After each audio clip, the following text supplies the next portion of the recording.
this is Carole Carnie, and I'm vlogging to you this week from a beautiful jewel of a place called Columbia, California. If you ever get the opportunity to come up this way, you should. You won't be disappointed. It is beautiful. It's an old Western town with lots of rich history.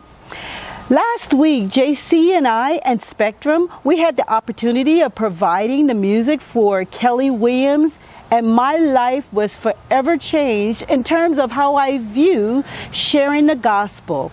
And I'm hoping that by sharing my experience, that you too will get a different perspective and really get excited about sharing the gospel. The experience that our group had while providing the music for Kelly Williams' first How High Can We Rise event, which was a faith-based event, it changed our lives and our perspective. And I'd like to share that with you. This company has taken on the responsibility of including, respecting, and embracing the different faiths of the people that they employ. And I thought it very interesting because oftentimes that is the most difficult thing to do. Now, when Jeff was approached by the representative from Kelly Williams and they told him what they were doing, they only had one requirement, and that was that the music that we selected would be music that was centered on God because they had many different faiths in their company. When JC first came to me about it, I gotta admit, I was kind of offended at first because I'm thinking, I'm a Christian. I'm proud of that and I'm excited about it and I'm not ashamed of the gospel. But when I stepped back a little bit, then I realized this company had a great responsibility and they had the courage to include and be all inclusive.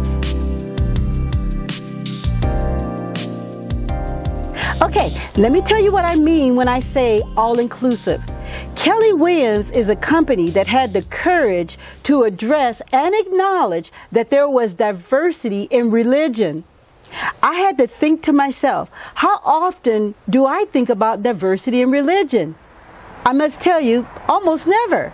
But I think about diversity from other perspectives. What I respected about Kelly Williams is that they intentionally went to include all of their employees. So they gave a program that wasn't offensive to any of their employees.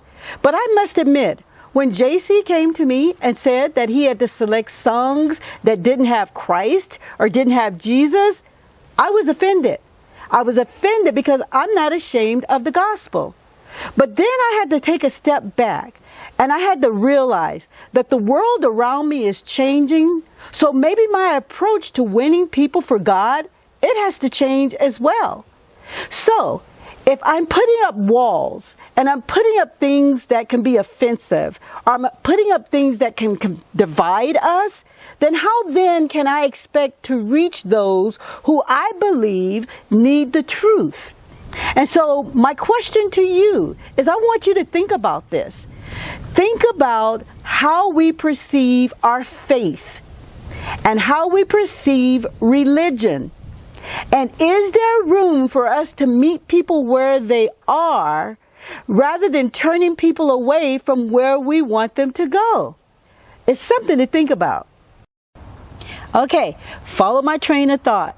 This is really exciting for me because I had an epiphany moment.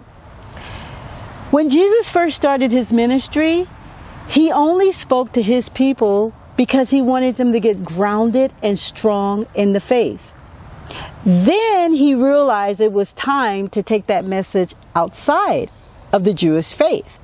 So he took it to the Gentiles. So think about this. Could it be that once the church has gotten strong with our believers, that it's now time for it to take it to other believers? Think about how our country has changed.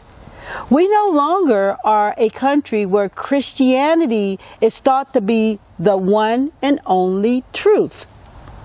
Our country has opened its doors to embrace many different belief systems. So, in order for us to reach them and bring them into the truth, we have to meet them where they are. I believe that we can do this But I also believe that we have to want to do it. So I'm encouraging you to think about the diversity in religion and how can we reach those who believe differently than we do. Okay, let's see if we can get an idea of what Jesus' position would be on this issue. We know that in the first part of his ministry, he primarily spoke to his people, the Jewish people, which he called the chosen people. Now, when did he change his view on including the Gentiles in the message? I think we can find the answer in John 10:6. John 10:6 says, "And I have other sheep that are not of this fold. I must bring them also, and they will listen to my voice. So there will be one flock, one shepherd." Okay, what I'm getting from that text, in order for Jesus to give that directive, is that that is not what was happening. That he had to instruct his disciples to go and share the message with the Gentiles. And I can support that by reading Matthew 10:5 and 6. These 12 Jesus sent out, instructing them, "Go nowhere among the Gentiles, and enter no town of the Samaritans, but go rather to the lost sheep of the house of Israel." Okay, follow my train of thought. We've established that Jesus' ministry was primarily for the Jewish people, and then he expanded the ministry to include the Gentiles. Now, our founding fathers started this country with Christianity being the only religion. But our country has changed now. We've opened our doors and we've included different people. And when they come, they bring their belief system. So how do we reach those people who believe differently than we do? I'll tell you. We meet them where they are. We certainly can't win them if we're offending them. And we certainly can't win them if we put up walls. So what we have to do is meet them where they are. I'm certainly not afraid of the ministry, and I'm certainly not afraid to take God's gospel to where people are, because I'm convicted in my truth. And if they see the truth in our lives, maybe they will want that same truth in their lives. You've enjoyed our time together. I have.